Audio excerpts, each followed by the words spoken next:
Salve! Tá começando mais um Papo com Maraca. Eu tô aqui diretamente dos estúdios da Harmônica Produtora, aqui no Fiusa Center. A Harmônica, que sempre me recebe muito bem aqui, sempre me deixa muito à vontade, nos recebe hoje para falar de educação. Hoje o papo é muito legal. Estou recebendo dois convidados especiais aqui, daqui a pouquinho eu vou apresentá-los. Antes, deixa eu fazer um convite para você. Entra aí no Spotify, dá 5 estrelinhas pra gente, segue a gente no Spotify, vai no YouTube, vai lá, clica no sininho, clica no curtir, curta os nossos vídeos. A gente tem percebido que muita gente tem assistido e não dá um curtizinho lá pra gente, que é o curtir, porque isso dá mais engajamento, entendeu, pessoal? Então, por favor, me ajude aí no YouTube também, é só procurar Papo com Maraca no YouTube. E se você gostou do nosso bate-papo, se você achou interessante ou se você tem alguma sugestão, o pessoal sugeriu educação aqui pra gente lá no nosso Instagram. Então vai lá no Instagram, @papocomaraca, vai lá, deixa a sua sugestão de pauta, diz o que vocês acharam do papo de hoje, ou então no meu Instagram também, @Alessandro_Maraca, tá bom? Então tá todo mundo convidado, Papo com Maraca, Alessandro Maraca, e eu tô com dois caras aqui hoje, eu já vou chamar de amigo já, porque Cláudio eu falo sempre aqui, eu chamo o Cláudio... Cláudio Romualdo, deixa eu já começar apresentando o Cláudio. Seja bem-vindo, Cláudio. Obrigado. É uma honra, hein? Estou muito feliz de te receber. Cláudio Cidadão Ribeirão Pretano. Estou muito feliz de te receber aqui, viu, Cláudio? Obrigado. Muito obrigado pelo convite, viu? Obrigado. E hoje a gente vai falar um pouquinho de educação aqui. Com certeza. Você entende disso um pouquinho? Um pouquinho, né? Quantos anos já? Quase 40. Quase 40 anos de educação. Quase 40. E aí o Antônio está aqui com a gente também. Eu vi que o Antônio ele tem uma cabeça extremamente privilegiada, principalmente para todo novo que chega, né? Antônio Marcos Esteca, que fala? Esteca. Uhum. Seja bem-vindo, Antônio. Obrigado pelo convite, Maraca. Você nasceu em Ribeirão? Eu nasci aqui em Ribeirão Preto, mas fui criado em São Simão, aqui próximo daqui, pertinho, né? pertinho. Depois eu voltei para cá, depois de concluir meus estudos, voltei para Ribeirão Preto. Aí eu moro aqui hoje. Muito bem. Agora é Ribeirão Pretano de novo. Ribeirão Pretano de novo. E o Cláudio agora é Ribeirão Pretano. Agora ele também é Ribeirão Pretano. É. Quando ele ganhou o título, eu falei, eu já sou Ribeirão Pretano de nascença. Ô, Cláudio, o empreendedorismo sempre teve na sua veia, assim? Você sempre foi empreendedor? Sempre. Sempre, porque, olha, é engraçado, né? A gente percebe isso desde a infância, né? Porque, como você falou, que eu recebi até pela sua indicação o título de cidadão ribeirão pretano, mas eu nasci no Paraná. Aham. E eu vim para cá, logicamente, depois aí da faculdade, como a maioria das pessoas, né? Saem da sua terra lá e vêm buscar novos horizontes. É o que eu vim fazer no estado de São Paulo, né? E desde a minha infância eu já percebia que eu tinha uma estrelinha diferente, que era a questão que hoje nós chamamos de empreendedorismo, mas, sei lá, na época eu nem sabia que existia essa palavra, né? Se for pensar. Porque eu sou uma pessoa de 50 e tantos anos, né? Então, empreendedorismo Jovem, não era uma palavra que a gente usava, mas a gente percebia, a gente falava muito comerciante, né? Então, eu já percebi em mim essa vontade de fazer negócio, de prosperar, de fazer as coisas acontecerem, de realmente produzir, não é? Então, desde criança. Desde criança eu já trocava de carrinho com outro amigo, já fazia rolo. Já tinha já isso. Tinha. E aí eu vou perguntar uma coisa para você, mas antes de perguntar, primeiro, eu esqueci de falar uma coisa para vocês. E vocês acham que é só vir aqui e gravar. Não é. Eu sempre peço uma coisa para os meus entrevistados. Um segredo. Eu vou pedir para vocês um segredo, aí vocês vão pensar qual é o segredo que vocês vão me contar. Pode contar no final. Maraca, mas o que é eu vou contar um segredo da minha vida? Não, pode ser. Pode ser um segredo da sua vida, pode ser algo que você ainda não divulgou, que você vai lançar para o futuro, né? Uma pretensão. Pode ser um segredo do Antônio. Você pode contar um segredo do Antônio para mim, Cláudio. Ou o Antônio contar um segredo do Cláudio para mim. Não. Mas eu quero que vocês fiquem bem à vontade. E a outra coisa, deixa eu perguntar para vocês. Eu não vou tomar hoje, mas meus convidados podem tomar cerveja. Vocês querem um chopp? Eu agradeço. Eu não posso beber mais. Ah, você parou? Não, eu não, é por causa do coraçãozinho que tá tá. se recuperando. Mas vinho, você... Não, hoje eu não tenho vinho aqui, mas vinho mas você não você posso, não tá tomando não tô. esses dias? Não, eu não tô tomando mais nada. Parei, aposentei. É mesmo? Eu era bem... Ele gostava de um. Enxugava. E você sabe que eu tenho uma coisa, cara. E eu agora não posso mais. Até os 40 anos eu nunca tomei a cerveja. Eu tomava uma caipirinha às vezes, né? Meus amigos não, tomavam muitas vezes. Uma caipirinha eu tomava, mas cerveja eu não gostava de tomar. Com 40 anos eu comecei a tomar uma cerveja artesanal de um amigo que ele fez, me mandou. Falei, vou ter que tomar, até para falar. Comecei a pegar gosto por cerveja e hoje eu tomo cerveja. Não tomo muito, não sou muito... por exemplo, eu gosto de levar esse growler porque um growler desse, né, me deixa... se eu estiver sozinho, me deixa muito satisfeito num final de semana e tal. Se eu tô com os amigos aí, um pouquinho mais e tal, mas não tomo muito também. Mas eu já cheguei a não tomar nada e não foi nem por nenhuma razão, nem religiosa, nem de saúde. Por não época, gostar. Por não gostava. E hoje eu gosto, aprecio. Mas falando em razão religiosa, é isso que eu ia falar. Você foi pro seminário já? Você foi seminarista? Foi. Essa é a razão de eu ter vindo para o estado de São Paulo, né? Ah, então você veio do Paraná para cá. Do Paraná, eu sou de uma família de produtores, né? Produtores rurais lá no Paraná. E era muito comum no interior, né? No interior do estado do Paraná, o único lugar que tinha para estudar era o seminário, não é? Então as famílias de classe média encaminhavam os seus filhos para o seminário. E foi assim a minha história, né? Eu fui encaminhado para o seminário já no ginásio na época, né? Que era assim que era chamado o Fundamental 1, né? Então, eu fui encaminhado na 5ª série já para o seminário e só saí de lá, meu filho. Eu tinha feito já a primeira faculdade em Curitiba. Né? Fiz filosofia na PUC do Paraná. Eu saí quando... saíram comigo, né? Porque, na verdade, a gente tem que falar a verdade, né? Eu, na verdade, fui mandado embora 3 vezes do seminário. Cara. 3 vezes. Eu fui mandado embora na 8ª série, depois no 3º ensino colegial, né? Que a gente falava na época, que é ensino médio hoje. E depois, quando eu terminei filosofia, eu fui mandado embora de novo, não é? E aonde que era? Era no interior do Paraná, quer dizer, o primeiro seminário, você fala, né? O primeiro seminário era no interior do Paraná, numa cidadezinha chamada Jaguapitã. Então, eu era de uma ordem religiosa, né? Então, ali é que eu fiz todo o meu percurso de... E ali no percorrer do tempo, logicamente, que as coisas aconteciam, né? Daí eu me mandava embora, mandava para casa. Daí chegava em casa, não achava outro jeito de eu voltar para o seminário. Então era uma vontade muito grande da minha família que eu fosse padre. Só que, obviamente, que não era o que eu queria, né? Eu acho que não.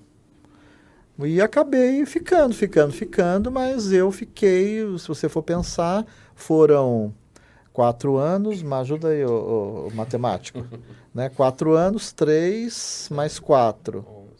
11 anos. 11 anos. Antônio, você também é religioso, assim? Eu não tive a formação religiosa como ele teve, né? Mas eu tenho minha fé. Eu sou católico. Católico. E de bastante fé. É assim como ele, né? Ele saiu do seminário, mas a fé permanece. Eu conversando com o Cláudio, a gente percebe também. Cláudio, qual é o seu santo, assim, de devoção, ou que você admira? Sabe por quê? Eu pergunto isso porque, por exemplo, eu gosto muito de São Tomás de Aquino, porque ele era um pensador, ele questionava as coisas, um filósofo e tal. Eu não sei... Você que gosta da educação, tem alguma devoção por alguém? Eu tenho. Eu sou muito devoto de São Francisco de Assis. São Francisco. Então, eu não fui franciscano, você né? me contou isso lá no restaurante, no Amit, lá, porque tinha, por um acaso, tinha uma imagem linda de São Francisco, lembra? Eu até perguntei se você que tinha levado aquela imagem. Não foi, mas eu sou muito devoto. Então, apesar de eu não ter sido franciscano, mas eu fui... a primeira ordem religiosa que eu estudei foi São Francisco Xavier, que era um missionário que, de certa forma, fundou essa ordem religiosa para que pudessem ser missionários que levassem o evangelho para a África, para a Ásia. Então a congregação era, ou a ordem religiosa era nesse sentido, né? Mas eu sempre fui apaixonado por São Francisco de Assis, pelo fato da história dele, né? Ele era de uma família burguesa da época, né? Rica, abastada. E ele simplesmente deu aquela surtada, né? Na verdade é isso. Ele deu aquela surtada e deixou tudo, deixou todos. Tem até uma cena muito bonita dele tirando todas as vestes e entregando para o pai dele, dizendo que não queria nada. E foi pregar o evangelho de uma forma muito despida, né? Despida de toda aquilo que realmente há muito tempo o homem busca, que é tudo aquilo que é material, tudo aquilo que faz bem para... Isso não é para todo mundo, né, Não, eu acho que é um exemplo, não que, obviamente, eu seja contra a produção e o consumo, não é isso. Também. Mas é no sentido de que é um exemplo que eu acho que hoje, principalmente, como que a gente conseguiria fazer uma coisa dessa, né? Desapego desse. Desapego desse. Então eu acho que é o estado da arte mesmo do ser humano, sabe? Então, você tem um santo de devoção? Assim? São José. São José. Sou devoto de São José. Eu acho que pela figura de São José Operário ser muito relacionado ao trabalho, né? E também à família, né? Conheci um José esses dias, eu perguntei para ele, José por causa de São José? Ele falou, por causa de São José. São José também é muito querido, né? Muito. Acho que ele deixou um exemplo, né? Cuidou muito bem de Jesus, assim, tem muita gente que tem uma fé muito grande nele, acho que muito perto de Jesus. Vocês assistiram aquele seriado The Chosen? Eu assisti uma parte. Bonito, né, cara? Bonito. Ele mostra bastante das passagens de Jesus, né? E mostra Jesus de um... É legal, Cláudio, ele mostra Jesus um pouco menos... Porque o Jesus da Bíblia, ele é muito sério, né? A forma com que é escrito ali é muito sério. E eles retratam Jesus, não que não seja sério, mas muito amoroso e muito carinhoso com as pessoas. Então porque assim, na Bíblia tá assim, ó, você pega lá, mulher, né? Ele não fala, na Bíblia não tá mãe e tal, mas isso não quer dizer que ele não chamava Maria de mãe e tal. Quer dizer que a tradução levou para aquele lado e tem muita coisa que é um erro de tradução ou é uma forma com que se tratava, um pronome de tratamento, era diferente. Mas o Jesus do The Chosen é o Jesus mais parecido com o Jesus que eu tenho no meu coração. Humanizado. Aquele cara e mais próximo da gente. Que conseguia entender as pessoas, que dava bronca assim, mas de um jeito... muito terno, com muita ternura, assim. Então, eu gosto daquele seriado. Eu também. Vou ver. Acho que eu já assisti bastante, mas eu não terminei, porque é bem longo, né? Bom, mas a gente falou já de religião aqui, principalmente porque um dos nossos entrevistados aqui passou por uma escola onde era para aprender a ser padre, mas aprendeu a ser educador. A educação entrou na tua vida? Então, daí depois que eu fui mandado embora dos Xaverianos, né? Pela terceira vez? Pela terceira vez. Daí a minha família achou uma outra ordem religiosa para me colocar, né? Que foi os claretianos, não é? E foi aí que, de certa forma, eles me transferiram de Curitiba. Olha o sotaque, você viu que saiu um sotaque de Curitiba agora? De Curitiba. E eu vim para Batatais. Cidade maravilhosa também, que eu sei que você gosta muito. Muito, muito. Daí em Batatais eu já era formado em filosofia. E ali com 21 anos, mais ou menos, eu comecei já dando aula, né? Dando aula tanto na educação básica, como também no ensino superior. 21, 22 anos.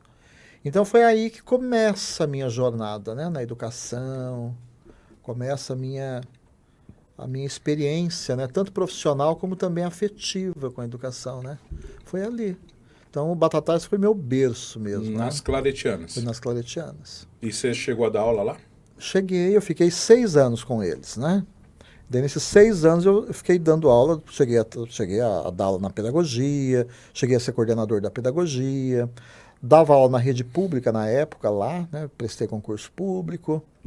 E foi uma experiência maravilhosa na época, né? Acho que é isso que traz essa afetividade, essa memória afetiva tão boa de Batatais como eu tenho. E de lá você veio para Ribeirão? Então, daí de lá eu peguei e resolvi sair, então, da igreja, né? Enquanto seminarista, enquanto religioso. Saí e vim para Ribeirão Preto, não é? Vim fazer a vida em Ribeirão Preto, com uma mão na frente e a outra atrás, não é? Porque quando você sai do seminário, você sai sem nada. Não tá levando nada. Você não está levando nada, não é? E eu vim para cá e eu tinha o quê? Eu tinha feito já filosofia na PUC do Paraná, um diploma, e em Batatais eu fiz pedagogia, 2 diplomas. E eu já estava terminando o mestrado na época, não é? Um mestrado em Franca que eu não consegui terminar. Um mestrado em História na época, na Unesp.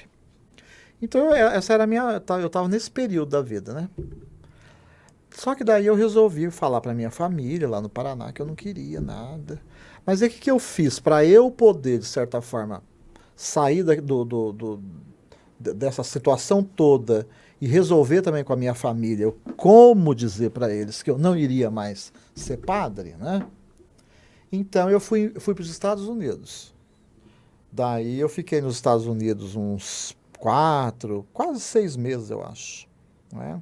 Fiquei lá, e de lá, naquela época não tinha celular. Você foi para onde lá? Nova York. Nova York. É. E nós estamos falando de uma época que não tinha celular, era telefoninho. Nós estamos falando... Final dos anos 90? Não, início, né? Início? Nós estamos falando ali de 93, 94 até 95. Eu estava entrando na faculdade em 93, né? Na ERP. Fiz direito. E eu acho que eu fiquei esse ano sabático aí, que eu fiquei em Nova York, foi em 94. Foi o ano que eu resolvi ir embora. Só que para mim era mais fácil, de certa forma, falar, eu falo de longe, né? Para minha... Eu não chamo de mãe, chamo de madrinha, porque eu sou filho adotivo. Então, era também uma situação da época em que eu vivi, que na verdade, quando você era filho adotivo, você chamava de madrinha, não chamava de mãe. Era diferente. Era diferente, né? Então, eu chamava sempre de madrinha. Então, para eu falar para minha madrinha que eu não ia mais ser padre, para mim era muito sofrível, era sofrido demais. Porque ela queria muito nossa, ela queria demais. Era o sonho da vida dela e não o meu. Então, eu falei, Jesus, como é que eu falo isso? Eu falei, então eu vou falar de longe. Depois eu fiquei um bom tempo nos Estados Unidos, de lá eu liguei para ela, né? Falei para ela, olha, madrinha, né? Isso que é respeito, né? Estou nos Estados Unidos, não vou ser mais padre. Ela falou assim, você acha que eu não sei? Né? Porque os pais já tinham ligado para ela, né? Daí, foi a última vez que eu falei com ela, porque ela nunca mais falou comigo também. Ela não falou Nunca mais falou comigo. Ela é viva ainda? Não. Não, porque Mas eu já era... Ela ficou mal, então, assim, levou para um lado... levou para um... é a família muito tradicional, né? Aquele povo que, de certa forma, a igreja é bastante importante na vida delas e também na vida dos outros, né? Eu estou fazendo todo esse desenho para a gente entender, né? Porque hoje você tem um dos maiores grupos educacionais do Brasil, principalmente no ensino à distância, e é legal a gente entender esse contexto de como isso surge. Sim, e aí sim você vem para Ribeirão. Eu venho para Ribeirão, daí eu volto, né, para terminar esse mestrado, que eu acabei não terminando, não é? E daí eu entro, logo quando eu chego dos Estados Unidos, eu entro numa faculdade aqui em Ribeirão Preto e começo a trabalhar nela. E ali eu trabalho nela por 12 anos, não é? E faço toda uma carreira, não é? Como professor universitário, como gestor, eu faço tudo nela. Foi nessa época que você começa a ter contato também com o Ministério da Educação. Isso, então nesse período... Daí nós já entramos aí nos anos 2000, praticamente. Nesse período naquela época se fazia provas e você era escolhido para ser avaliador do Ministério e você fazia algumas avaliações em Brasília para poder prestar esse serviço ao Ministério da Educação como avaliador, né? Avaliador de cursos, de credenciamentos de instituições.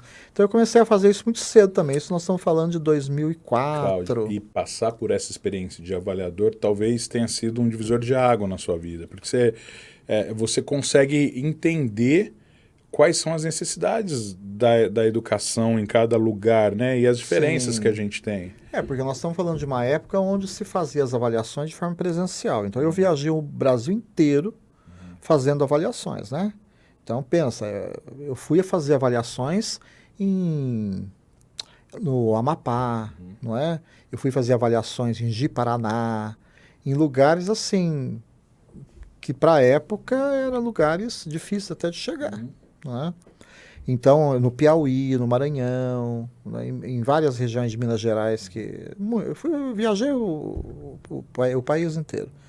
Então, foi uma experiência muito rica e que me trouxe também a possibilidade de conhecer muito da parte regulatória, né, da educação do ensino superior.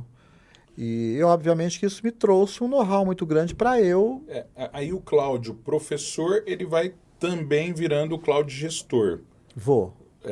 Não é? Vou fazendo essa metamorfose aí, né? De continuar também como em sala de aula, que eu saí da sala de aula em 2008, eu acho. Nessa época você já pensava, eu quero ter a minha faculdade, ou ainda não? Essa época que você está dizendo... Que você foi para Brasília, começou a ter essa experiência, conhecendo outros estados. Já. Porque, assim... Chega um certo ponto, você que tem essa vontade de fazer com que as coisas aconteçam, não é? Quando você trabalha na rede privada, ou seja, você também depende, obviamente, de gestores que estão de certa forma, lidando com questões que são mais decisivas do que a que você trabalha, não é? E, obviamente, que nem sempre sai do jeito que você quer, né? Então, seus sonhos geralmente não são os sonhos dos outros. As estratégias que você gostaria que aquela instituição tomasse não é a estratégia do dono, né?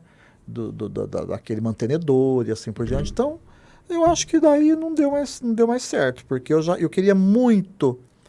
e eu via muito a educação superior se desenvolver por meio da educação à distância.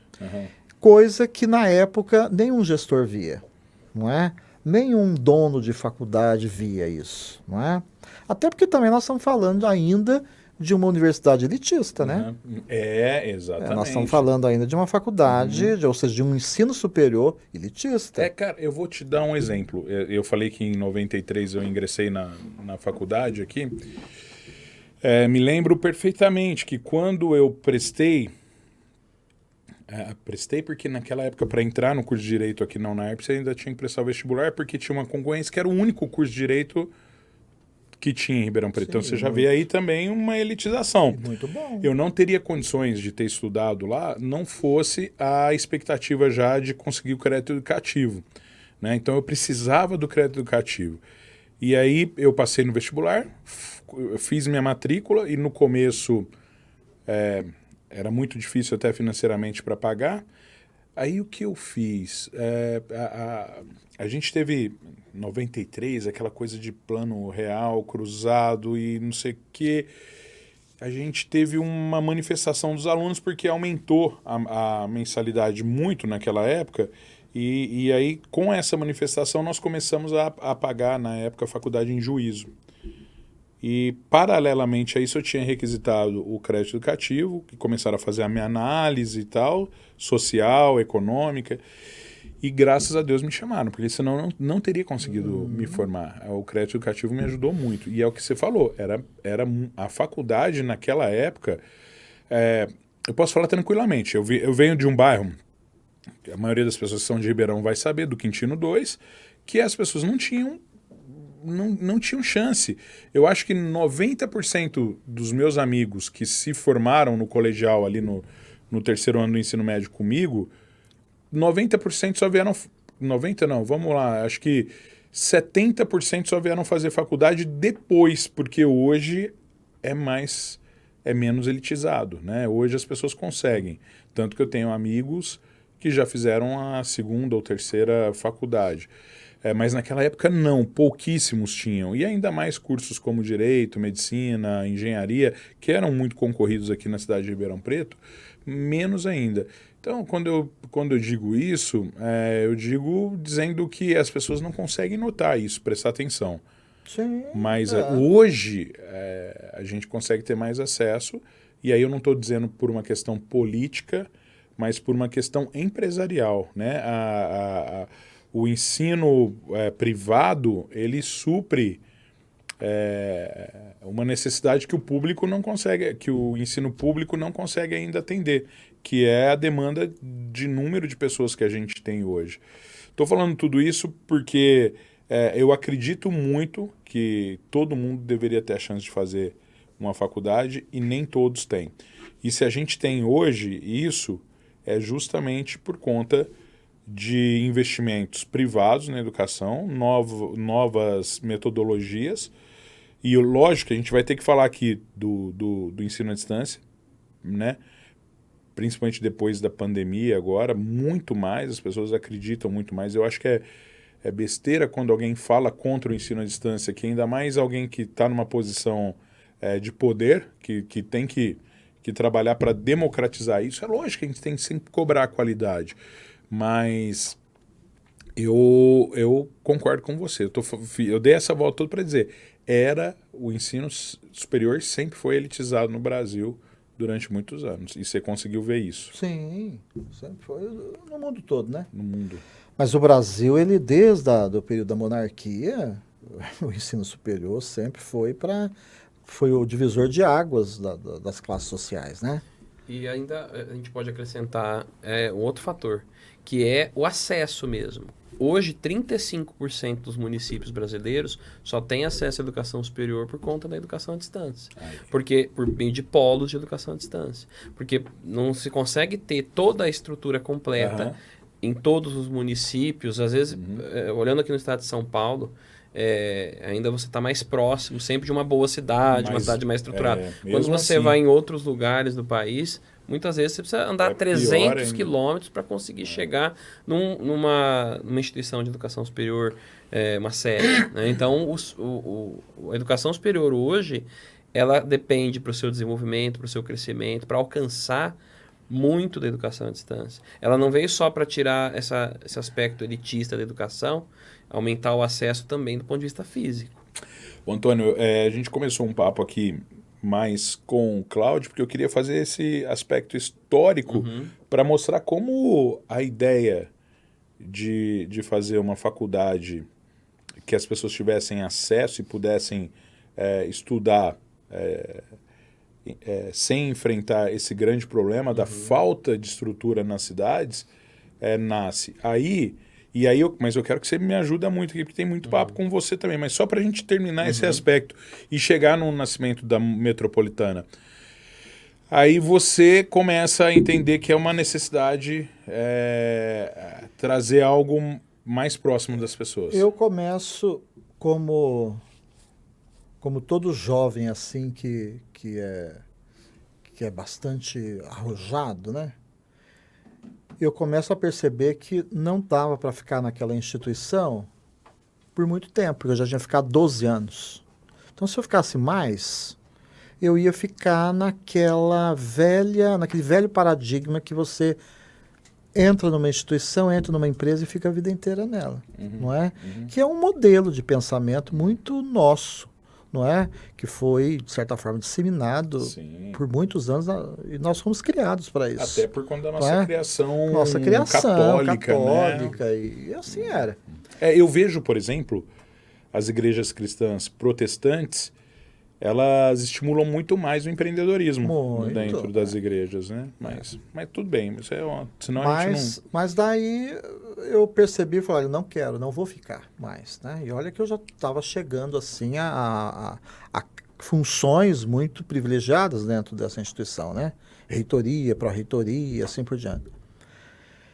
Então eu falei, não é? Eu vou calçar a cara e a coragem e vou abrir a minha primeira instituição de ensino superior. Foi quando eu conheci um grupo na Itália, não é? Porque daí eu comecei a cada vez mais pesquisar sobre educação à distância, sobre ensino superior, e eu sempre participava de congressos, tanto nos Estados Unidos como na Europa. E eu acabei conhecendo um grupo de professores de Roma, não é? E muito próximo da minha idade, eu estou falando isso de 2001, 2002, e foi ali que, de certa forma, nós nos encontramos nos objetivos de abrir uma faculdade no Brasil, não é? Então, foi através dessa amizade, dessa proximidade de visão empreendedora. Eles tinham já investido, era um grupo que tinha uma empresa em Roma que chamava Dida Group. Então, eles trabalhavam já com educação à distância, mas educação à distância corporativa, né? Então, porque a Itália, o principal cliente de todo mundo é o governo, não é? Então, obviamente, saúde, segurança, educação, o principal cliente era o governo. Então, eles trabalhavam muito para o governo, né? Então, fazendo cursos, na época, os mais arrojados possíveis, né? E eu fui, de certa forma, estagiar com eles, né? Eu vivi a empresa um pouquinho na Itália, né? Junto com eles. Daí nós resolvemos, olha, então vamos investir no Brasil? Vamos. Daí, obviamente, eu tinha um pouquinho de dinheiro, tinha o meu know-how e eles também dinheiro, não é? Então, nós pegamos e montamos eu abri a primeira faculdade em Pirassununga. Não abri nem em Ribeirão Preto por 2 motivos. Primeiro, dinheiro, ou seja, não era uma quantia que dava para abrir uma instituição em Ribeirão Preto, então era necessário abrir numa cidade menor, que nós fomos abrir em Pirassununga. E segundo, porque eu também estava ainda ligado a essa instituição que eu trabalhava, não é? Então, eu era ligado a ela, eu não tinha saído completamente dela ainda. Então, por questões éticas também, assim por diante, eu falei, não, Ribeirão Preto não, né?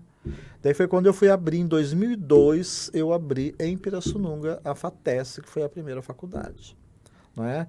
Que foi uma faculdade muito arrojada, e é ainda, porque ela existe ainda, né? Dentro do nosso grupo hoje. Mas ela foi a primeira faculdade que deu base para tudo, não é? Ela... Então, a Metropolitana não nasceu antes, nasceu Não, primeiro a FATES. A FATES de Pirassununga nasceu em 2002, credenciada em 2006. Mas começa ali todo o processo em 2002, né? E a Metropolitana, ela nasce quando? Ela nasce, ajuda aí, credenciada Antônio. em 2014. 2014. Ela é jovem. Ela é jovem. Vai fazer 10 anos agora em setembro. Antônio, a gente estava falando antes, cara, 2014, e ela já foi responsável entre os alunos atuais e os que já passaram, por mais de meio milhão. Mais de meio milhão. Mais de meio milhão de alunos. Cara, é muita gente. Muita gente. Muita gente. Em um pouco espaço Isso em várias modalidades de ensino, né? Pós-graduação, graduação, curso de extensão. Né? E aí, bom, surgiu a Metropolitana. Apareceu a Metropolitana na sua vida. Eu sei que você não parou por aí, mas eu quero entrar um pouco na história da Metropolitana agora. Você cruzou com o Antônio um pouco depois, né? Um pouco antes, na Um verdade. pouquinho antes. Ah, é? Antes da Metropolitana surgir. Foi pela FATES que a gente... Foi pela FATES, porque o Antônio, ele é formado em Ciência da Computação pela Unesp de Rio Preto. E ele já é muito jovem, com 23 anos, 24 anos, ele já era mestre em Ciência da Computação pela Unesp de São José do Rio Preto. Então, em Pirassununga, eu tinha o curso de Pedagogia, Ciência da Computação, Matemática, Administração. Eram os 4 cursos que eram os carros-chefes ali. E eu precisava de um coordenador para Ciência da Computação, que era difícil, quer dizer, era uma cidadezinha pequena. Ou você tinha que trazer gente de São Carlos, não é? Ou de Ribeirão Preto, porque na nossa cidade não tinha. apesar de ter a Academia da Força Aérea lá, mas geralmente quem está na Academia da Força Aérea acaba não assumindo outras funções. Isso assim. aqui é pra gente comer, viu? Aproveita que o Cláudio tá falando agora, você pode comer, viu, Antônio? Daqui a pouquinho o Cláudio vai aproveitar. O Antônio já está de olho ali, ó. Então, daí o Antônio me mandou o currículo, porque primeiro eu abri a escola metropolitana, na Castelo Branco, não é? Eu lembro. Onde era o antigo Florestan Fernandes, Sim, que era um colégio muito ali perto interessante. do novo shopping. Ali. Perto do novo shopping, era o colégio, foi um colégio muito importante Florestan em Fernandes. Ribeirão Preto, né? Que era de uma cooperativa. É um colégio cooperativo, Era uma né? cooperativa, acho que do Banco do Brasil, né? De funcionários do Banco do Brasil. Uhum. Foi uma escola muito importante, porque ela introduziu muito a perspectiva socioconstrutivista na sociedade ribeirão-pretana, né?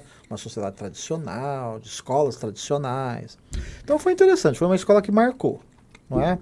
Só que daí eles, logicamente que o modelo de cooperativa nunca funcionou muito no Brasil, né? Não deu certo. Então ela acabou não dando certo, assim, ela durou um bom tempo. Enquanto durou o ensino área de qualidade, né? Muito, Falavam bem. muito. Mas eu não lembro dizer para você quanto tempo ela durou.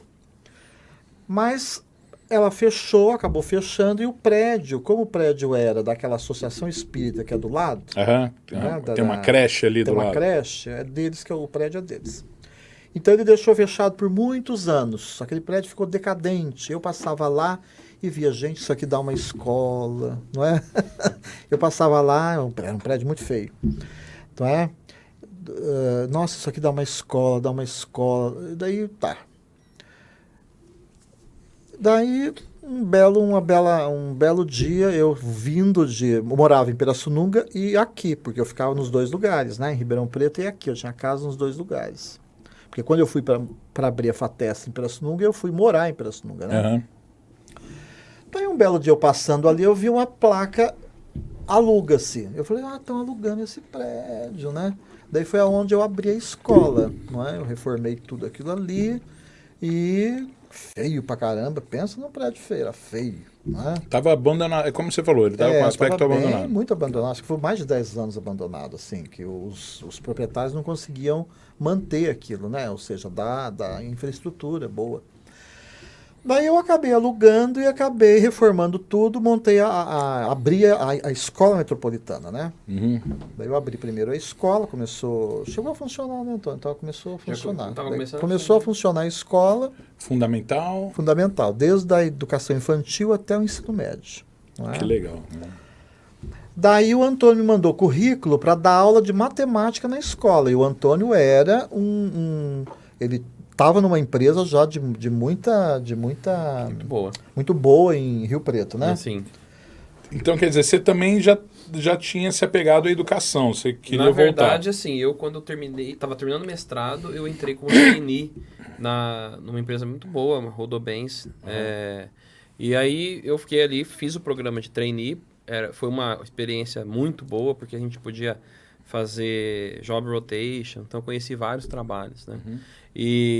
Só que eu gostava mesmo de educação. Eu já fiz mestrado com vistas a ser professor universitário, pesquisador, mas fui trabalhar nisso e que foi excelente eu ter feito isso, porque onde eu consegui conhecer muito sobre a vida empresarial, né?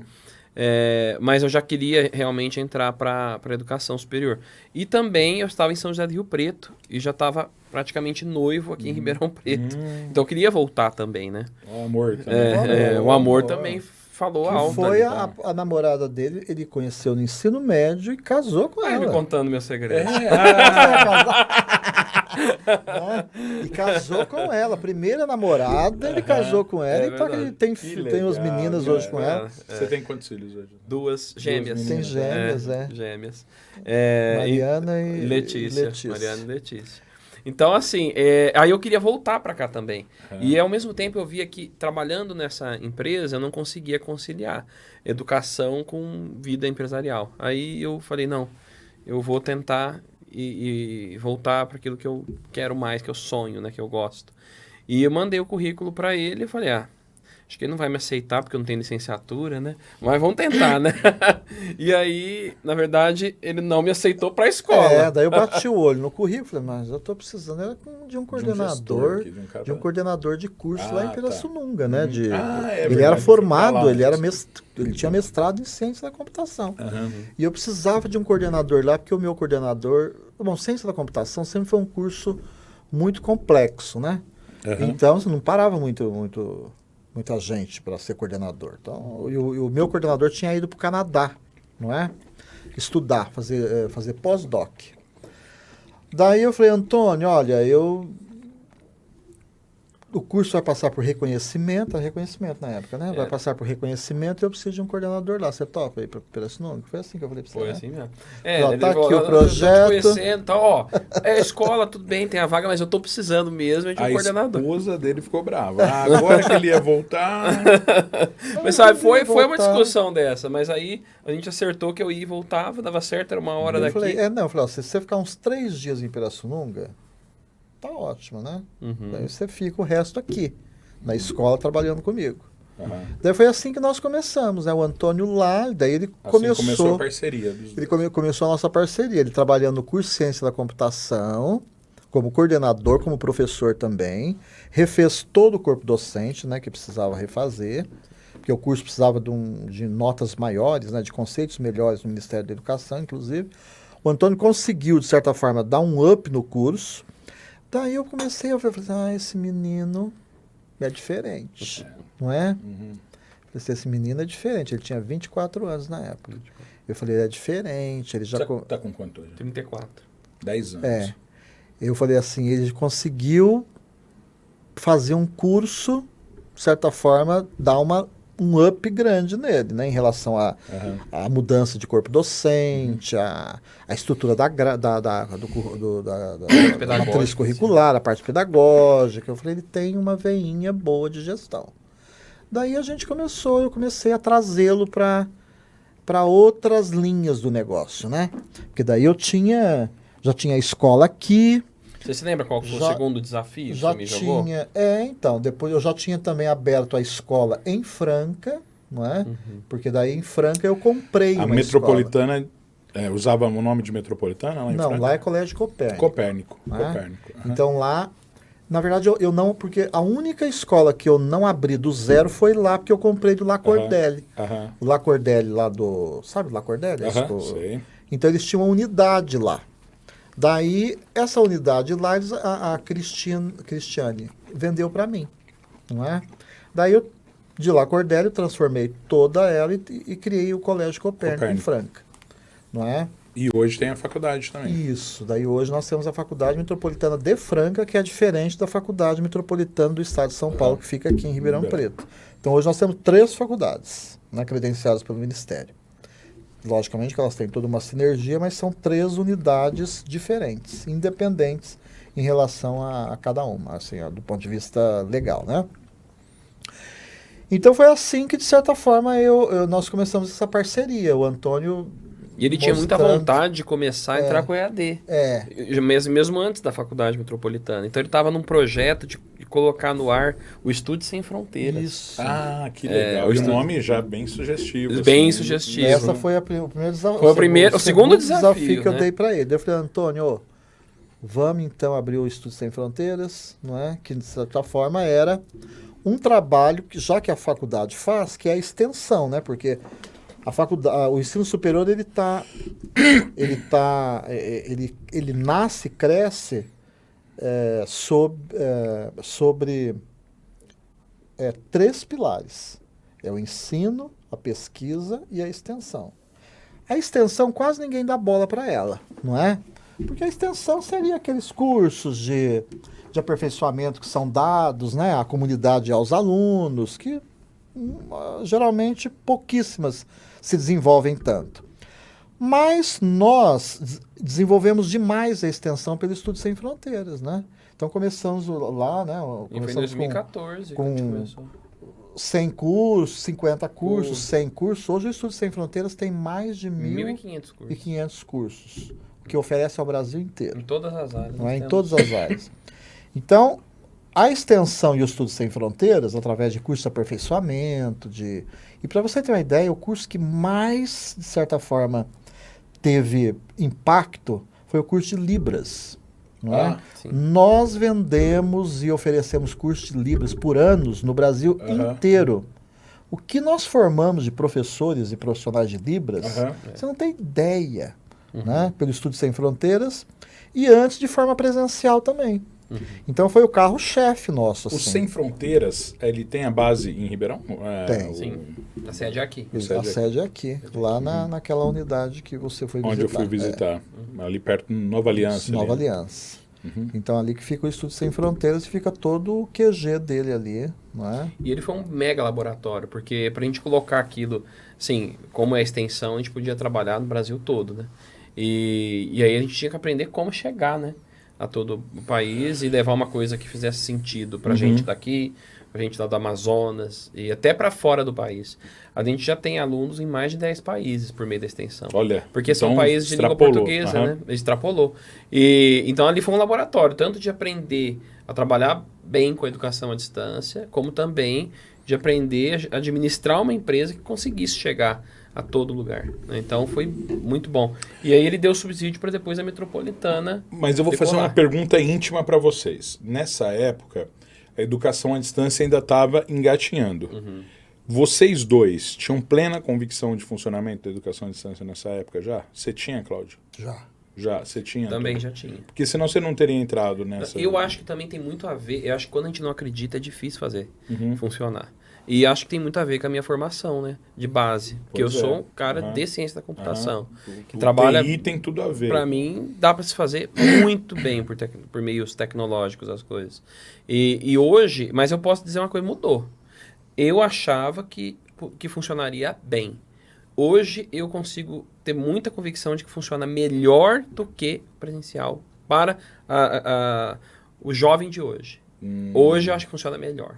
Melhor do que o presencial. Para uma geração, hoje. E eu posso falar, as pessoas têm que entender isso. Às vezes, primeiro que as pessoas são diferentes, né? Você tem aquelas pessoas que funcionam mais presencialmente, outras menos. Eu tenho um amigo, ele tem uma grande empresa. Eu perguntei para ele se o negócio dele era venda, porque ele vende um produto. E ele vende para empresas multinacionais esse produto, para mais de uma até. E eu perguntei se o negócio é venda. Ele falou, não, meu negócio é tecnologia da informação. A primeira coisa que ele me falou. Eu falei, mas por quê? Ele falou, porque quando as pessoas pesquisam esse produto, as pessoas têm que me encontrar lá para me procurar para eu vender isso para eles. Então, quanto mais as pessoas fazem isso... E ele falou, o meu investimento maior foi na tecnologia da informação. E a outra coisa, aí veio a pandemia. Ele tinha 450 funcionários trabalhando num prédio bonito, bem localizado aqui em Ribeirão Preto, as pessoas gostavam do prédio. E aí veio a pandemia e ele teve que pôr esse pessoal em casa. E aí o que ele descobriu? Que mais de 70% trabalhavam melhor em casa do que lá.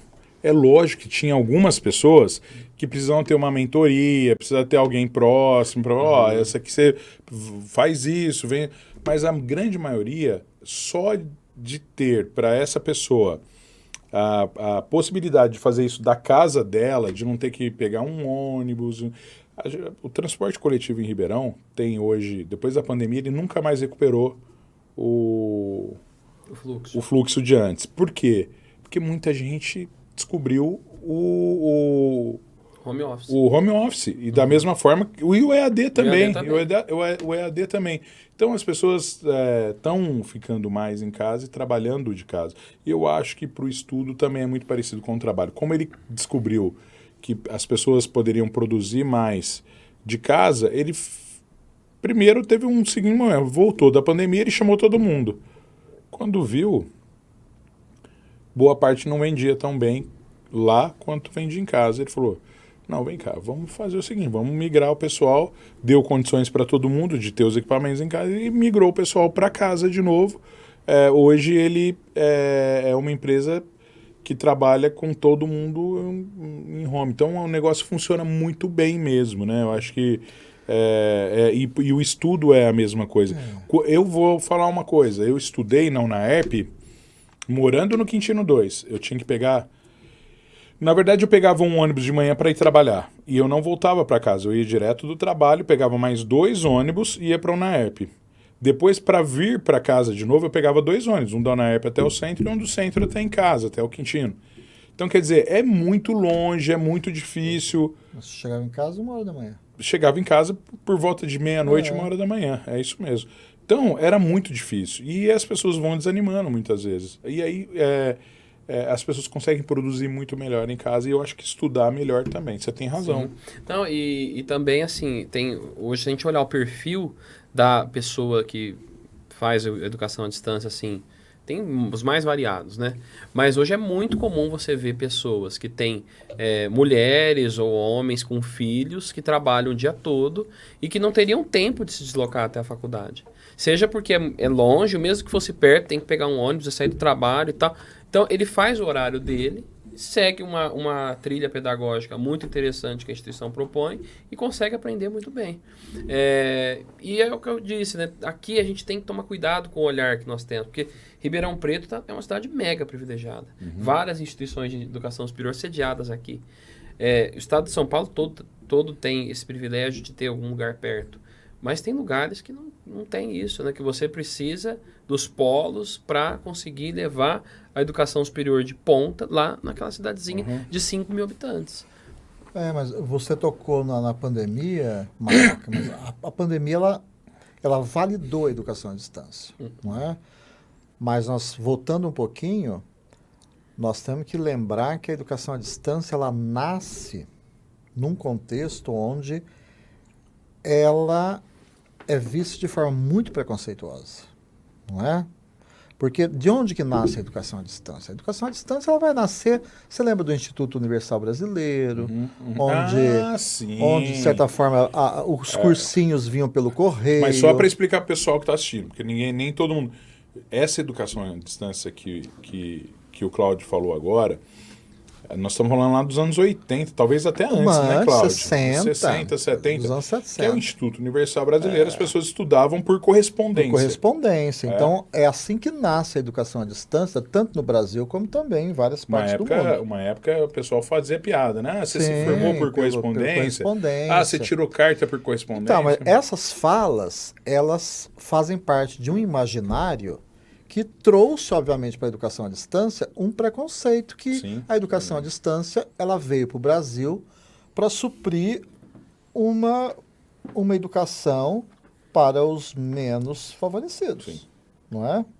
Então, isso fez com que muitos empreendedores da educação não quisessem a educação à distância.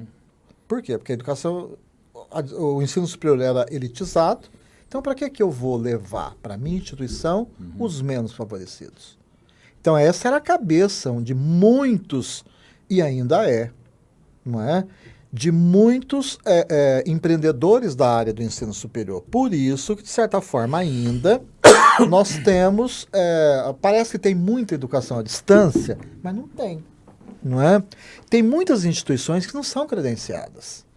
Então, dá a impressão que tem educação à distância para todo lado, né? Mas não tem. Hoje, qual é o percentual de instituições que são credenciadas para o oferecimento do EAD no Brasil? Não, mas eu acho que o principal não é nem isso. Quantos por cento dessas que realmente colocaram para funcionar? Sim. Porque muitas foram credenciadas, mas sequer colocaram para funcionar. Mas hoje nós temos aí, no máximo... Em torno de 600 instituições credenciadas. 600 instituições credenciadas. No país todo. Você sabe quantas instituições nós temos? Quase 3 mil. Quase 3 mil com as públicas, né? Quase 3 mil. Daí se a gente somar as privadas e as públicas.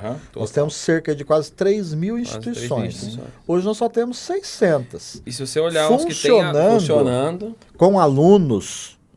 Não passa de 200. Não passa de 200. Vamos lá. E aí, só para o pessoal ter uma ideia do que é a possibilidade de universalizar o acesso à educação. A gente falou, nesses 10 anos, então, a metropolitana vai fazer? Exatamente. Não tem ainda 10 anos, não né? tem 10 Ela anos. faz esse ano. Não, e também temos que lembrar que ela começou como uma instituição presencial. Então ela começa no EAD mesmo a partir de 2018, quando começamos a ofertar curso à distância. Depois, em 2019, sai a portaria de credenciamento de fato. Então faz 5 anos. E se a gente pensar que quem começou o EAD em 2018, começou a se formar, essas turmas começaram a se formar a partir de 2020. Exato. Né? Porque tem a partir de 2 anos. Uhum. Então vamos lá, só para a gente fazer um parâmetro em cima disso. É muito jovem para a gente ter pelo menos 500 mil pessoas que já passaram por aí. É lógico que a gente não está falando só da graduação, nós estamos falando de pós-graduação, extensão. Só que é impressionante, o número é impressionante. E hoje, quantos alunos a Metropolitana tem ativos? 170 mil. 170 mil. 170. É impressionante isso. 170 mil. Isso é possibilitar o acesso à educação a muita gente. Sim. E a gente tem aluno de todas as idades. A gente fala às vezes muito no jovem, né? Mas a gente tem alunos assim que são realmente jovens, acabaram de sair do ensino médio e querem fazer EAD. E tem pessoas de 60, 65 anos. Cara, isso é lindo. É lindo. Se você dá uma oportunidade para uma pessoa, talvez essa pessoa de 60 anos ela já tenha uma graduação, mas talvez não, seja a primeira graduação. Eles falam que não, que já é a primeira, que é a primeira vez que eles conseguiram realizar um sonho. E também pós-graduação. Esses dias nós recebemos um depoimento de um senhor de 79 anos que estava terminando a pós-graduação dele. Então, hoje, a Metropolitana, ela tem graduação. Quantos cursos de graduação? 30. 30 cursos? 30 cursos. Dá para, assim, falar os principais? Assim? Os principais, administração, pedagogia, gestão de recursos humanos, redes de computadores, análise de desenvolvimento de sistemas, internet das coisas, gestão ambiental. Inclusive, passamos agora por avaliação de gestão ambiental, conseguimos conceito máximo no reconhecimento. E daí na área da educação, de formação de professores, pedagogia. O Zé Edu está com você lá. Ele é professor de educação física. Ele é coordenador do curso de educação física. Mas é presencial a educação física? Não, à distância. É à distância. É que eu perguntei os principais. Eu acho que a educação física pode ser colocada como principal. E também tem mais, assim, tem história, letras, geografia. Que demais. São muitos cursos muito bons, assim, que onde a gente não tem atuação hoje é somente em saúde, né? Que a gente não entrou na área de saúde porque a gente enxerga aí que tem algumas discussões do ponto de vista regulatório. Mas existem cursos hoje em outras instituições, mas a gente não entrou. Mas eu acho que é questão de tempo também. É questão de tempo, adequação. A gente prefere esperar isso. Para poder entrar bem, né? E também quando nós falamos de educação à distância, nós falamos de uma sinergia entre N metodologias, né? Então, obviamente que há áreas que é essencial também que tenha momentos presenciais, encontros, né? E quando nós falamos de momentos presenciais, às vezes não é que o aluno tenha que estar presente fisicamente. A presencialidade, ela é de forma remota também. Você pode estar conversando com o aluno, não é? Um exemplo, isso que nós estamos fazendo aqui é algo que pode ser encarado como algo remoto, não é? Porque nós estamos conversando, só que isso daqui vai chegar para muita gente. E se fosse transmitido ao vivo agora, teria uma presencialidade, porque nós poderíamos estar conversando com outras pessoas, essas pessoas interagindo conosco. Isso é a presencialidade. Trocar ideia. Não é? Trocar ideias. Que não importa o espaço físico, importa a presencialidade. Mas eu acho que nesse ponto é necessário que as pessoas consigam entender, né, cada vez mais, principalmente assim, os pensadores da educação, que com a tecnologia o espaço físico se ampliou muito.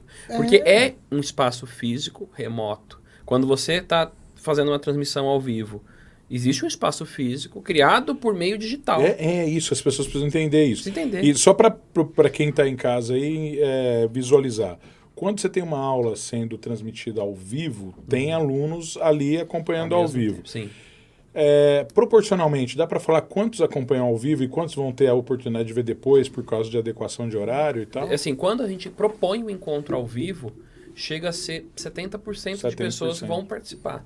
Sabe? Aí tem os outros 30% que não conseguiram, por alguma coisa, fica disponível para eles assistirem. Essa semana nós tivemos várias aulas inaugurais, né? Foram, né? Várias. Essa Então, semana ou foi. seja, havia ali, assistindo ao vivo, cerca de, simultaneamente, 1.900 alunos, 2.000. isso em relação a uma determinada área, né? Uhum. Determinada área de conhecimento ali. Então, para você pensar, olha, pensa bem o quanto era difícil no passado você reunir 100 pessoas para uma palestra. Hoje 300 pessoas, você estava assim, dando pulo de alegria porque você reuniu 300 pessoas para ouvir alguém. Hoje você consegue colocar 1.900 pessoas em contato com um grande nome, uma pessoa que tem um grande conhecimento para uma grande experiência para distribuir, não é? Para partilhar. Conhecimento. De uma forma assim, ó, instantânea. E a gente traz pessoas até estrangeiras, gente de fora. A pessoa está lá na Itália, conversando ao vivo com o nosso aluno. Está aqui. Então, assim, é um espaço físico, digital, que se constrói. Então, realmente, como você disse no início, é uma democratização, é uma inserção muito grande, é uma possibilidade que as pessoas hoje têm de conhecer, não é? De social. Eles falam que é um grande problema hoje que muitos pensadores e também o senso comum tem colocado, que a socialização ficou prejudicada. Mas não ficou. Até porque nessa idade a pessoa já socializa de outras formas. De outras formas, também talvez se a gente estivesse falando do ensino fundamental e tal, ainda tem aquele momento. Mas eu acho que nós estamos falando numa idade que as pessoas elas vão socializar da mesma forma. E depois, se não fosse isso, Maraca, as redes, não é? De certa forma, não tinha crescido tanto, né? Ou seja, os aplicativos, as redes sociais. Hoje as pessoas se relacionam muito. Por isso que chama rede social. É socialização também. E assim, eu me lembro que recentemente eu fiz uma outra pós e online. E, cara, a gente se socializava muito através do WhatsApp depois das aulas. Vamos lá chamar todo mundo, vamos conversar e tal. A própria plataforma, ela também privilegiava isso. Por quê? Era obrigatório que você comentasse trabalhos de outros amigos também. Então, quer dizer, você acabava socializando dentro dos comentários ali o que foi entregue por cada aluno. Então, quer dizer, é como se você estivesse batendo papo com aquelas pessoas certeza. Ali. Muito... Então, existe alguns equívocos, sabe? Sobre essa questão da socialização, sobre a questão da presencialidade. Há muito equívoco em relação a isso. Bom, e aí o Antônio, quando ele fala assim, lá atrás ainda, vou voltar lá no tempo, quando ele vai lá, quero voltar da aula, Você ainda tem tempo para dar aula ou não dá mais tempo? Hoje, assim, eu não dou aula mais regular, como eu fazia, que eu cheguei, assim, a trabalhar em várias turmas ao mesmo tempo, ministrando disciplina. Programação, estrutura de dados, engenharia de software. Mas hoje, o que eu faço, às vezes, são treinamentos menores do ponto de vista corporativo, né? Dentro das nossas próprias empresas. Mas aula não dá mais tempo para mentorias. Né? Não dá tempo de dar aula mais como... Mas a gente nunca deixa de ser professor. Mas você continua fazendo pesquisas também? Sim, hoje eu faço doutorado em psicologia educacional na PUC de Campinas. Legal. Então, assim, eu percebi que hoje eu preciso cada vez mais buscar conhecimento na questão da educação, que é onde eu estou inserido. E da gestão. E da gestão educacional. Que eu também sou avaliador do Ministério da Educação hoje, assim como o professor Cláudio me levou para esse caminho também. E já faz 5 anos que eu sou avaliador. Então também é uma oportunidade de conhecer realidades em outros lugares, ver os desafios, aquilo que faz sentido numa outra região, que aqui às vezes a gente nem faz ideia como é que aquilo funciona. Eu avalio o credenciamento de faculdades à distância também. Então é uma experiência bem rica para mim. Muito bom. O dia que eu fui lá conhecer pessoalmente, eu fiquei impressionado como vocês conseguem usar a tecnologia, não só na questão das aulas, da distribuição desse conhecimento, mas também na gestão. Por exemplo, quando vocês estão ali, às vezes vocês estão despachando alguma coisa, vocês estão acompanhando os números da faculdade toda, número de matrículas e tal. Aquilo foi ideia do Antônio, aquelas coisinhas, ou Tudo. não, Cláudio? O Antônio é brilhante. É né? mesmo, é uma mente O privilegiada. Antônio é brilhante, nós estávamos falando disso até ali agora. Pô. Aham. Eu falei assim, Antônio, você tem uma mente brilhante, né? Cara, que Então legal. ele foi trazendo para dentro da empresa também. Nós fomos trocando, né? Da mesma forma que eu tinha todo um conhecimento Aham. na área humana e na área da educação, tanto do ponto de vista legal, como do ponto de vista também de fundamentos, né? O Antônio foi trazendo toda a expertise dele na área tecnológica, né? E foi um casamento, não é? Cláudio, onde vocês querem parar, cara? A gente não quer parar. Olha, a gente não quer parar. Não, nós não queremos parar, não, porque eu acho assim que a educação à distância hoje, ela é tão desafiadora. Você vê, agora começa a inteligência artificial. Então é um outro desafio grande, né? Então não para. Então hoje, para você pensar como é que a inteligência artificial está entrando nisso, Vocês já estão pensando? nós já estamos Nossas usando. plataformas hoje já têm APIs de inteligência artificial já integradas, tanto para identificar situações com alunos e nos trazer, como também para ajudar o aluno a encontrar aquilo que ele quer e como para o nosso professor também poder localizar a informação de forma mais fácil. Só que aí eu vou falar uma coisa. Quando eu falo onde vocês vão parar, nós não vamos parar. E eu acho que vocês não vão parar mesmo. E aí eu vou perguntar algumas coisas aqui que eu acho que vai dando um caminho que vocês vão seguir. Mas antes de fazer essa pergunta, só um comentário, né? Essa coisa de nós não vamos parar, o Cláudio não quer parar nem no empreendedorismo dele, né? Porque agora ele está fabricando, né? Mas envasando água também, Cláudio. Ah, tô. Isso aí foi... aliás, foi um achado, né? Porque você na está verdade, num... assim, eu quis voltar um pouco às minhas raízes lá do Paraná, né? Porque eu venho do meio Rural, assim, agrícola, né? A minha família do campo, né? é do campo. Então, eu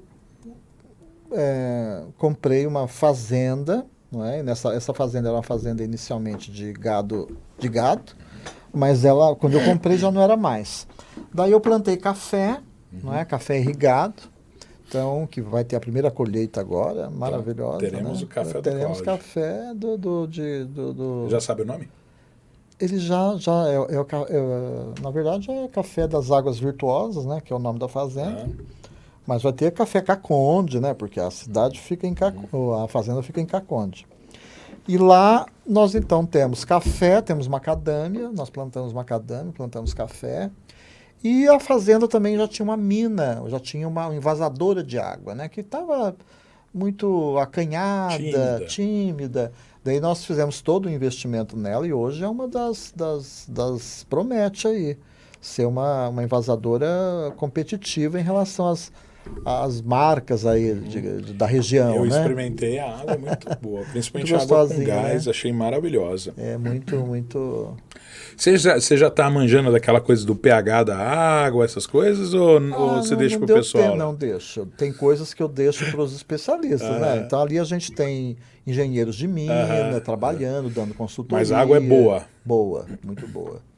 A gente tem também na fazenda, tem os agrônomos, né? Que de certa forma dão consultoria especificamente sobre o café. Então eu acabo aprendendo, só que é gostoso, porque você acaba aprendendo junto com esse povo também. Mas não dá muito tempo para você se debruçar muito no negócio. Mas assim, na estratégia dá. Agora, não em si no objeto, né? Daí é muito conhecimento, não dá tempo. E a gente está ficando já meio... Cláudio e Antônio, o papo tá bom, mas o rapazinho ali ele já tá me dando uma pressão. Então eu vou falar dos meus parceiros aqui. E Então, já. 1h já? 1h08, né? 1h10 só. aqui. Mas a gente ainda tem um pouquinho de tempo. A gente tem que fazer algo que é muito importante aqui, que é cobrar o segredo de vocês daqui a pouco. Então vão se preparando. Antônio, o que você vai fazer agora que ele contou? Tô pensando em outro. Esse é o segredo. Eu ia contar esse. Esse era bom, eu ia aceitar ele, agora eu não aceito mais. Você contou, então não é mais segredo. Mas eu já volto com vocês aqui. Deixa eu só agradecer mais uma vez os nossos parceiros. O Papo com Maraca não aconteceria não fosse os parceiros que têm estado com a gente aqui. Eu quero agradecer muito. Eu até falei hoje, né? Vocês estão reparando, né? O pessoal ali da técnica já mandaram até, vocês não viram, mas eles mandaram até balinha ali para mim. Eu falei, não quero balinha não. Mas a voz vai ficando embargada e tal. Então hoje nós não estamos tomando cerveja, mas a gente tem aqui sempre nessa parceria com a Claro, que é o Chopp de Ribeirão. Ó que orgulho, o pessoal estampa aqui o Chopp de Ribeirão, um chopp feito aqui em Ribeirão Preto. Aliás, a Claro tem muita história em Ribeirão. Histórias que você já pode conhecer no Papo com Maraca, porque o Edmilson, que é um dos proprietários da Claro, ele veio aqui contar um pouquinho das histórias dele e ele falou, né? Ele começou aqui numa fábrica que fazia chopp em Ribeirão Preto lá na década de 80, antes disso até, aliás, antes disso. Mas que é um chopp muito famoso. Então, imagina, a Claro consegue aí trazer para você também muita suavidade dessa bebida que é refrescante, que é o chopp em vários. Esse aqui, ó, é o puro malte. Eu gosto muito do chopp lager deles, né, que é muito bom, o Pilsen. E a Claro, ela chegou em Ribeirão Preto para ficar. Ela também tem outras cervejas, além do puro malte, tem o triplo malte, tem o chopp de vinho também, que é campeão. Eu falo que é campeão principalmente entre as mulheres. As mulheres adoram tomar um chopp de vinho, ele é mais suave. E eu quero dizer para vocês que a Claro, ela é encontrada em Ribeirão Preto na Beer Shop Express, que está aí, Beer Shop do meu amigo Calil.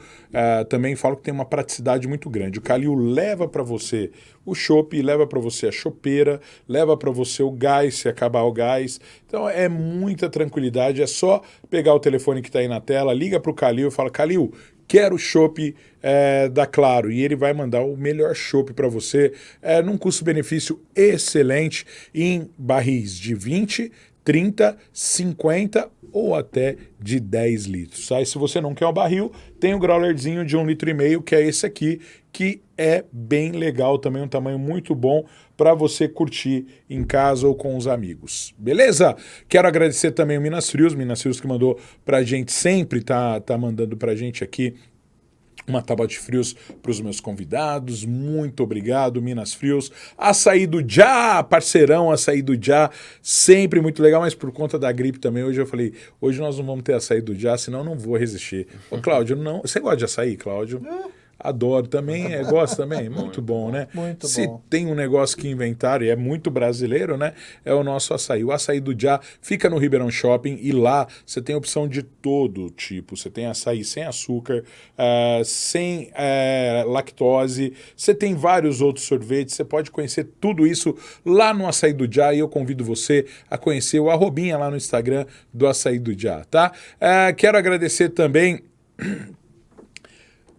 os nossos parceiros para que esse podcast seja possível. O primeiro deles, a Harmônica Produtora, a Harmônica que, desde que chegou nas nossas vidas, nós viemos para cá e resolvemos que essa é a nossa casa. Olha, gente, aqui nos estúdios da Harmônica não é só podcast que tem, não. O pessoal grava videoaulas aqui, o pessoal grava programas que são apresentados. Nós tivemos várias e várias atrações que foram gravadas aqui nos estúdios da Harmônica. Por quê? Porque nós temos aqui um leque que pode transformar esse estúdio em qualquer coisa que você quiser.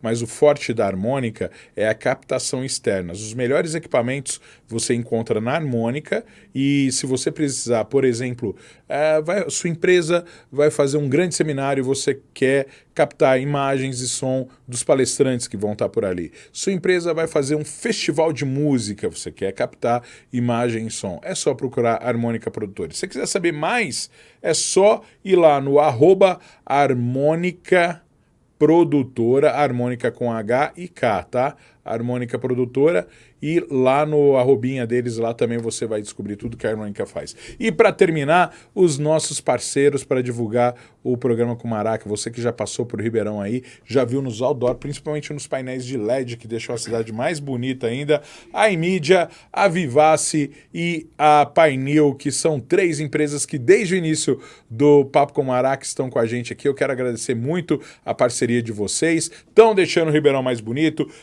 você que tem uma empresa e quer anunciar, eu queria lembrar que o LED tem uma coisa muito legal. Ele não é estático, ele está sempre mudando, em transformação. Então você consegue mudar suas campanhas ali no painel, fazendo a mesma campanha, mudar ali os seus produtos, tá certo? E então eu agradeço demais os 3 que estão desde o início, a Painil, a Vivace e a Inmedia, e também a EdLED, que chegou com a gente agora. Muito obrigado a todos vocês, tá certo? Agora sim eu volto com os meus convidados aqui hoje. Cláudio, eu sempre chego à conclusão no final do Papo com Maraca que a gente tem conversa para mais uns 2 programas, se pensar aqui, viu? Porque a hora que vocês entraram, eu falei, vou falar um pouquinho da vida pessoal de vocês. Nem deu tempo de falar um pouquinho. Né? Não deu tempo. O que você mais gosta de fazer assim, que hoje te dá prazer? Você gosta de viajar, gosta de ir para fazenda? O que é que... Olha, hoje o meu maior prazer é viajar. Viajar. Isso. Então, assim, o cantinho que eu tenho, o tempinho que eu tenho, eu tô viajando. Vou dar uma viajada. Eu gosto muito de viajar, assim. Agora eu tô, obviamente, curtindo o campo, mas assim, eu gosto muito de descobrir, então eu viajo muito para fora. Uhum. Agora Páscoa eu vou fugir para Lisboa um pouquinho. E eu vejo que você aproveita nas suas viagens também para conhecer mais coisas. Mas eu sempre, se eu viajo, que nem eu vou para Lisboa agora, mas eu já marquei com gente lá para eu conversar sobre educação, sobre oportunidades de negócio. Então eu estou sempre fuçando, né? Então... O Antônio, se o Cláudio viaja muito, você vai ter que viajar pouco, né? Porque você cuida, você acaba cuidando. Eu gosto muito de viajar, só que, assim, hoje exige que eu fique bastante aqui, realmente por conta de negócio, mas também por causa que as minhas filhas ainda são bem pequenas. Mas eu vejo meio que você cansativo. é apaixonado por isso também que você faz, né, cara? Muito. E é apaixonado pela família também, então você não reclama de ficar... De jeito nenhum, adoro. As meninas estão com quantos anos? Elas estão com 4 anos. E eu acho que tem um certo tipo de viagem, assim, que... Nós não ficamos confortáveis, assim, de ir para viagens muito longas ainda com elas, mas elas já estão quase no ponto para a gente poder ir para fora do país. Uma semaninha dá para isso. Já dá. Vamos para Lisboa agora. Já estou tirando os passaportes delas agora, porque agora a gente também está mais tranquilo, porque elas nasceram no meio da pandemia, então a gente ficou um pouco receoso. Mas eu gosto também muito de viajar, sempre gostei. Antes de ter as crianças, a gente viajava muito, muito, muito. Às vezes eu ficava... Final de semana a gente ia pro Rio de Janeiro para passear. Desse jeito. Gosto demais mesmo. Que mais que você gosta? Mas o que eu gosto também de fazer é ir para lugar meio no meio do mato. Sim, sabe? Cuidado para não me contar segredo, senão eu vou querer no final. O outro aí é difícil. Não, eu gosto bastante de... Vai falar que já de comer? E comer também, né? Comer é bom. Nossa, comer... Não, e quando eu faço viagem, eu vou pra Europa, eu quero ir nos restaurantes, eu tô indo lá pra comer também, né? Eu gosto de comer, gosto de fazer comida, gosto de fazer um pouquinho de comida também. E eu gosto muito da culinária japonesa, eu gosto de comida japonesa, não sei se vocês gostam. Eu gosto muito da italiana, mas gosto de japonês também é bom. Italiano é bom, hein, cara? Italiano é muito bom. Nossa, a gente, pra mim o turismo gastronômico é o melhor que tem. Melhor. Mas claro, a gente vai nos museus, mas tem que depois comer. Não, por isso que eu adoro uma viagem daqui para São Paulo para comer lá, conhecer restaurante boa, lá. Né? É verdade. Muito bom. Adorei o papo, a gente vai precisar marcar mais, porque tem... Só que eu tenho uma pergunta, antes de buscar o segredo, eu tenho uma pergunta para o Cláudio que não dá para não fazer. Cláudio, te conheço há pouco tempo, já sabia de você há mais tempo, mas a nossa amizade faz pouco... Parece que eu já te conheço há muito mais tempo do que eu realmente te conheço. Mas uma coisa que eu noto em você é a sua preocupação mesmo com o país. Hoje mesmo a gente estava falando, né? Da educação e que às vezes a política não trata a educação como deveria tratar. E dar acesso às pessoas é um desses motes, né? Acho que a gente precisa de tornar a educação acessível a todos. Não só falar de uma educação bonita, de qualidade, é isso que a gente quer, lógico, uma educação de qualidade, mas que ela possa ser para todos. E você tem feito isso. Se você não quiser responder, não precisa de responder agora, mas... Você está chegando num estágio da sua vida que suas coisas já estão caminhando. Você tem parceiros, tem pessoas que vão conduzindo e tal. Você não acha que chegou a hora de dar uma contribuição política para o país, não, Cláudio? Meio que uma convocação isso já também, viu, cara? Tá ligado ao meu segredo aí. Ah, é? Então... Tá ligado Então eu te deixo. Então me conta o seu segredo, então. Então, Maraca, olha, você falou algo aí muito importante, né? Ou seja, eu cheguei no momento da vida, vou fazer 56 anos, não é? Então chega um certo momento que você fez uma construção e que você tem uma certa, não é uma estabilidade, mas você tem uma condição hoje, do ponto de vista empresarial, de vida, financeira, que você está estável, né? Quer dizer, estável, que eu digo assim, você está bem, não é? E do ponto de vista ideológico, do ponto de vista, sempre fica aquilo, quer dizer, o que eu vou fazer para que, de certa forma, eu possa avançar mais e contribuir mais ainda. Então, eu acho que agora está na hora de eu influenciar um pouquinho mais e chegar um pouquinho mais próximo, um exemplo, daquilo que eu preciso ajudar a regular ou a regulamentar. Então, eu acho assim, o meu segredo, na verdade, é que eu vou entrar para a vida pública, não é? Muito então, bem. Eu vou entrar, eu quero entrar, porque eu acho que é uma forma que eu tenho de me aproximar mais. E a vida pública, a gestão pública vai ganhar muito com a sua entrada. Obrigado. Mas pode falar, você estava falando, é uma forma. É uma forma que eu tenho realmente de chegar mais próximo ao poder e fazer com que as coisas corretas aconteçam, né? Porque na educação a gente vê que pessoas são colocadas em determinadas funções que elas são competentes, obviamente, mas é necessário um conhecimento técnico maior. Não é? Um exemplo, no ensino superior hoje nós temos uma situação onde está um pouquinho insustentável e a gente vai ver aí que muita coisa vai acontecer nas últimas semanas, porque é necessário conhecimento técnico para você ser ministro, para você ser isso, aquilo, para você assumir uma função técnica dentro do Ministério da Educação, é necessário conhecimento técnico. Se você não tem, não vá. Não é? Então, eu acho que está na hora de eu começar a me aproximar mais do poder, porque eu me sinto muito preparado do ponto de vista técnico. Então, por que eu vou me acanhar e não vou avançar?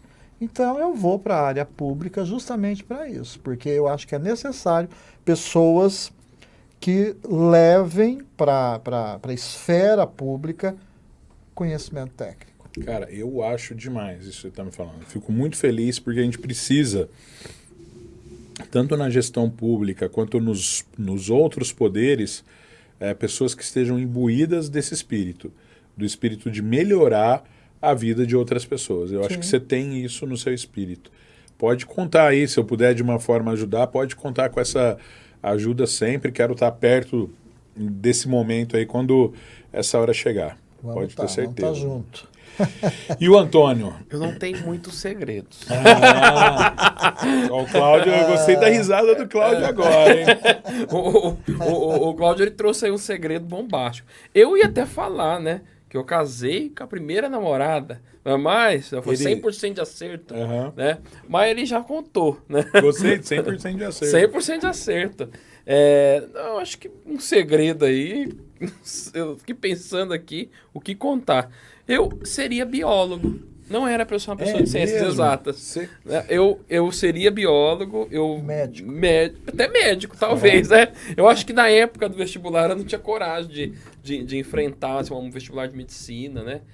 Mas eu fiz biologia, eu fiz ciências biológicas, passei na USP e não fui. Não fui porque eu assim, por mais que eu gostasse da área... Eu tenho um primo que é biólogo e ele virou biólogo porque ele gostava, mas ele gostava de dinossauro quando era criança. Ele ficava estudando a origem da vida e tal, e virou biólogo. Você tem alguma coisa assim nesse sentido? Não, sabe o que é? Eu sempre gostei assim de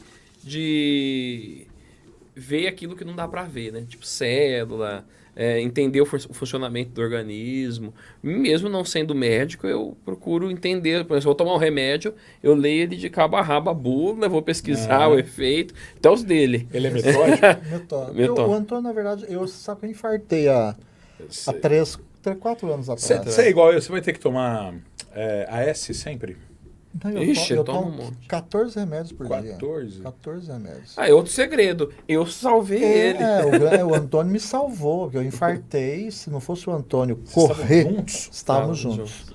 Se não fosse ele correr absurdamente em Franca, que nós estávamos em Franca, eu teria morrido. Porque ele conseguiu vazar semáforos Quanto tempo assim. faz? Vai fazer 4 anos agora em junho. Em 2020. Foi 2020. Infartei em 2019. Ah, você infartou também? Infartei. Então, Nós temos como Na verdade, foi 2021. Foi 2021. Vai fazer 3 anos. Você infartou no meio da pandemia, então, no final. No final, né? E acho que até por eu já ter esse entendimento, a hora que eu botei- percebi ele de um certo jeito, aí eu já corri Eu com ele pro botei 4 hospital. pontos safena. 4. Eu coloquei um stentzinho. Então foi. O meu infarto foi por conta de uma veia secundária que ainda não estava totalmente formada, né? Mas eu, além de abusar demais, eu estava sob um estresse muito grande. Eu acho que o estresse a gente acaba levando, a gente precisa saber levar isso. Eu tô com um mantra ultimamente que eu queria que entrasse na minha cabeça, viu, Cláudio? A minha esposa coloca isso muito na minha cabeça. Que tem muito problema que eu levo para cama à noite que eu não vou conseguir resolver à noite na hora que eu for dormir. Eu tenho que deixar esses problemas para o outro dia, senão eu não vou ter saúde. Não, mas você sabe que essa experiência de quase morte, né? Porque é uma experiência de quase morte. Né? Então ela faz com que a gente Sem reflita dúvida. sobre o que fazer porque você ainda não chegou nos 50, mas os 50 ele é um marco. Uhum.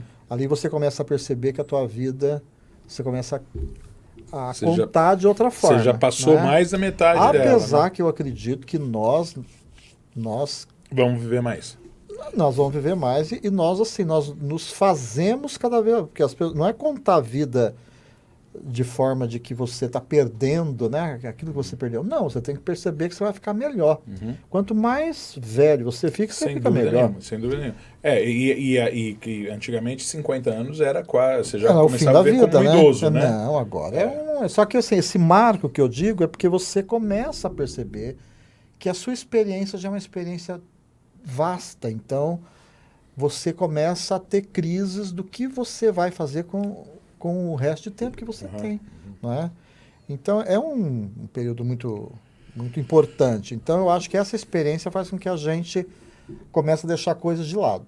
Não é? Então, acho que tem que deixar de lado. O estresse, inclusive, tem que ficar fora da cama. Legal. Não é? Eu deixo. Então, eu já te dei 2 segredos, 3, né? Porque um ele contou. Os outros 2 é que eu seria biólogo e que eu sou Salvou. Salvou. Muito bom, Não foi fosse providencial. ele, 4 pontos de safena. 4 pontos safenas. Foi uma grande tragédia, né, que aconteceu na nossa vida, mas por isso que eu infartei. Mas é papo para outro dia. É um papo nosso só. Mas eu entendo, assim, eu fico imaginando o quão difícil é para a gente se adaptar a algumas dificuldades. Eu tenho isso, em casa eu vivencio isso também, e eu sei que existem coisas que fogem do nosso domínio. E por isso que eu acho que a Patrícia me ensinou bem o mantra de aqui na cama, à noite, dormindo, você não vai resolver o seu problema. Então vamos deixar para amanhã. Eu tenho tentado adotar isso. Adorei o papo.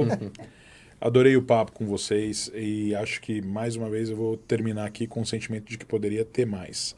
Então fica aí o convite quando vocês quiserem voltar e Só convidar. Vamos bater papo. Você falou uma coisa do seu segredo aqui hoje, me deixou agora com vontade de conversar mais ainda. Nós vamos conversar em outros momentos também, viu, Cláudio? A gente puxa Obrigado pela amizade. Antônio, você também já incluo nisso, viu, cara? Eu fiquei muito feliz quando o Cláudio falou, quero levar o Antônio aí também. Eu falei, nossa, vai ser muito legal, muito bom. Quero ir lá, porque assim, eu fiquei muito impressionado com a estrutura de vocês e Eu não fiquei muito tempo lá ainda. Acho que eu tenho mais coisas para aprender lá com vocês. Vai lá sim. Já a Metropolitana já tem algum curso de extensão na área política, alguma coisa assim de gestão? Gestão pública Gestão tem. pública Tem tem? algumas. Bom Políticas saber. sociais, projetos sociais. Legal. Temos alguns. Vamos estimular que muita gente estude gestão pública, né? Eu tenho pós-graduação na área também e estou sempre estudando mais, querendo aprender mais. Acho que o conceito de Smart City é uma coisa que todo mundo tem que saber para quem quer estar na gestão pública. ESG, entre outras, que a gente precisa disseminar. E a gente, Maraca, está sempre aberto assim, a propostas, a gente tem muita facilidade para poder construir um curso junto com pessoas competentes que sejam personalizados. Então, fica o convite também, quando quiser criar alguma coisa em conjunto com a Metropolitana, está portas abertas. Tá certo. Obrigado, então. Obrigado, Antônio. Muito obrigado. Cláudio, obrigado, viu? Voltamos aqui a qualquer momento com mais informações sobre educação. Oi, gente, vocês viram que o papo foi muito legal, né? Mas eu não posso terminar sem agradecer a Harmônica, produtora, mais uma vez. Harmônica, obrigado, vocês são demais, cara. Obrigado pelo carinho, obrigado pela paciência com a gente aqui e pela segurança que a gente tem de fazer o programa também, tá? Eu termino o programa hoje dedicando esse programa a um grande amigo que gosta de educação, que é um cara... E ele não imagina que eu dedico esse programa hoje, que é o meu amigo Luiz Marcelo Marques. Esse programa vai para você. Um grande abraço a todos. Semana que vem eu estarei aqui, diretamente dos estúdios da Harmônica Produtora, no Fiuza Center, para todo o Brasil e quem sabe uns planetas aqui da nossa região também. Um beijo para todo mundo. Tchau!